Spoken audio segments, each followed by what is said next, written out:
हमारे पुराने लिटिगेशन तेजी से निपटे। तो आप लोगों से गुजारिश है मेरी कि आप लोग तैयारी करें अपने पुराने लिटिगेशन की, और मैं आपको आश्वस्त करती हूँ कि ओल्ड केसेस की मैं खुद मॉनिटरिंग करूंगी कि कहाँ क्या प्रोग्रेस चल रहा है। और एडवोकेट से मेरी स्पेशल रिक्वेस्ट है कि पुराने केसेस की तैयारी के लिए आप अपने रिटन सबमिशंस, अपने जो भी आपको करना है, जो भी स्टेज में है, एविडेंस के स्टेज में है या जो भी स्टेज में है, आप उसकी तैयारी शुरू करें। और मैं जितने भी जुडिशियल ऑफिसर्स यहाँ पर है, राष्ट्रपति जी, काइंडली टेक केयर कि पुराने केसेस का कुछ डिस्पोजल होना चाहिए। और बाकी मैं आप लोग से रिक्वेस्ट है कि आप अपने रिप्रेजेंटेशन एक दे दें मुझे, जो मैं चीफ साहब के पास प्लेस करूंगी, क्योंकि सारा ट्रांसफर पोस्टिंग सारा कुछ कमेटी के थ्रू होता है, बाकी डिसीजन उनकी तरफ से होगा। और यहाँ तक मुझे पता है कि लोहरदगा में 3 भवन है न्याय मंडल के। समय के अंतराल में एक भवन जर्जर हो गया है और नए भवन की आवश्यकता थी। नए भवन में कुल 12 न्याय कक्ष हैं।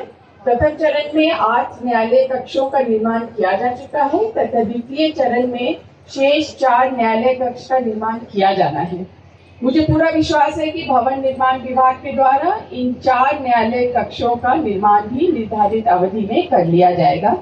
नए भवन बन जाने के बाद यहाँ से न्यायिक पदाधिकारियों, अधिवक्ताओं, कर्मचारियों एवं बाद कार्यों का काम करने में काफी सुविधा होगी तथा आम जनता को भी काफी सहूलियत होगी। मैं आशा करती हूँ कि न्याय मंडल के सभी न्याय पदाधिकारी अधिवक्ता बंधुओं के नए भवन में एक स्वरूप और सकारात्मक वातावरण में कार्य करने का अवसर प्राप्त होगा, जिससे जिले में वादियों लिटिगेंट्स को सुलभ और महत्वपूर्ण न्याय उनको निष्पादित किया जा सके। मुझे पता चला कि यहाँ पर, जैसे पुजारी जी ने भी बताया अभी, कि यहाँ पर बार एसोसिएशन की एक बिल्डिंग भी बनी है जो ऑनरेबल जस्टिस सुजीत नारायण प्रसाद ने खुद मॉनिटर करके बनाई है।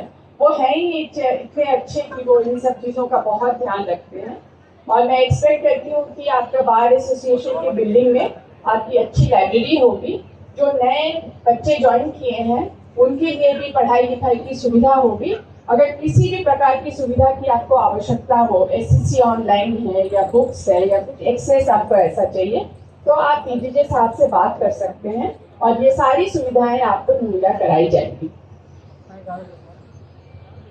भारत की संविधान में एक लोक कल्याणकारी राज्य की कल्पना की गई है और इसी परिकल्पना को साकार करने के लिए सरकारें समय समय पर अपनी नागरिकों के कल्याण के लिए अनेक कल्याणकारी योजनाएं बनाती रहती हैं, परंतु शिक्षा एवं सम्यक जानकारी के अभाव में गांव में रहने वाले एवं दूर दराज की ग्रामीण जनता को, खास तौर पर हमारे आदिवासी भाइयों और बहनों को सरकार की कल्याणकारी योजना की जानकारी नहीं हो पाती है, जिसके कारण वह इसका लाभ नहीं उठा पाते हैं।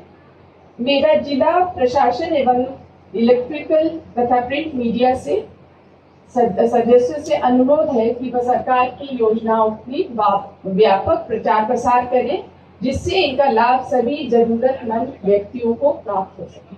आप हर एक व्यक्ति से मेरी गुजारिश है, आप जिस जगह से भी आए हैं वहां जाकर आसपास के लोगों को जरूर बताएं कि कौन कौन सी सुविधाएं सरकार की तरफ से यहाँ उपलब्ध हैं और आगे भी उपलब्ध होती रहेंगी।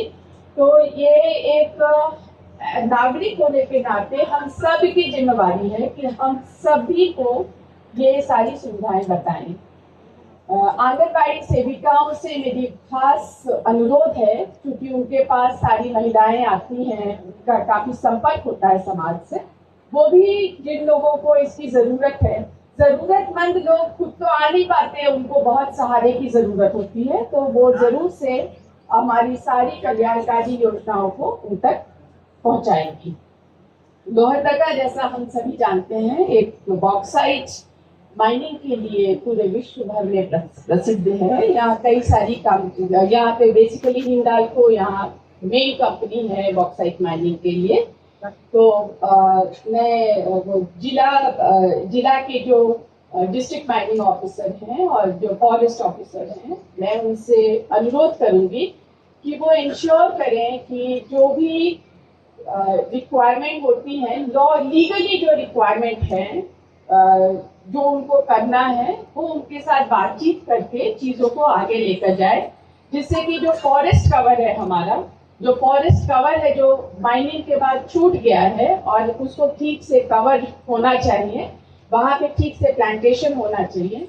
अभी जब बारिश का मौसम आएगा तो वहाँ जितने से ज़्यादा पेड़ पौधे यहाँ लगाए जाने चाहिए। मैं आ रही थी तो मुझे लगा कि शायद यहाँ पेड़ पौधे उतने ज़्यादा नहीं है जितनी मैंने अपेक्षा की थी। तो ये एक्सपेक्टेड है कि हमारा फॉरेस्ट डिपार्टमेंट, हमारा माइनिंग डिपार्टमेंट इस चीज़ को विशेष ध्यान रखेगा। और डीसी साहब से मेरी बात हो रही थी कि इस इलाके में सबसे बड़ी चीज़ जो हम दे सकते हैं वो है शिक्षा। यहाँ अच्छी खासी लड़कियों की भी पॉपुलेशन है और शिक्षा का स्तर काफ़ी कम है। तो उन्होंने मुझे आश्वस्त किया है कि यहाँ बहुत ही मल्टीपर्पज स्कूल खुलेगा और उसमें जिससे कि सारे बच्चे, लड़के लड़कियां दोनों, उनको शिक्षा के लिए मतलब क्वालिटी एजुकेशन हमें चाहिए। हमें क्वालिटी एजुकेशन चाहिए। पब्लिक प्राइवेट पार्टनरशिप में भी हो सकता है और भी तरह से हो सकता है। वो डीसी साहब काफ़ी डायनेमिक हैं और मैं एक्सपेक्ट करती हूँ कि डीसी साहब इस चीज़ को आगे बढ़ाएंगे और जल्दी ही यहाँ जब स्कूल का इनॉग्रेशन होगा तब मैं ज़रूर आऊँगी यहाँ पर फिर से उसका इनॉग्रेशन। मैं चाहती हूँ कि यहाँ के जो बच्चे हैं, पोटेंशियल बहुत ज़्यादा है और मैं जानती हूँ इस बात को, लेकिन पोटेंशियल को ठीक से उसको साध कर आगे ले जाएं, वो दुनिया में अपना नाम कमाएं, बड़े बड़े इंस्टीट्यूट में उनका एडमिशन हो, नीट और इंजीनियरिंग एग्जाम्स के लिए क्वालिफाई करें। इस तरह की सुविधा, इस लेवल की सुविधा यहाँ हमें उपलब्ध करानी है।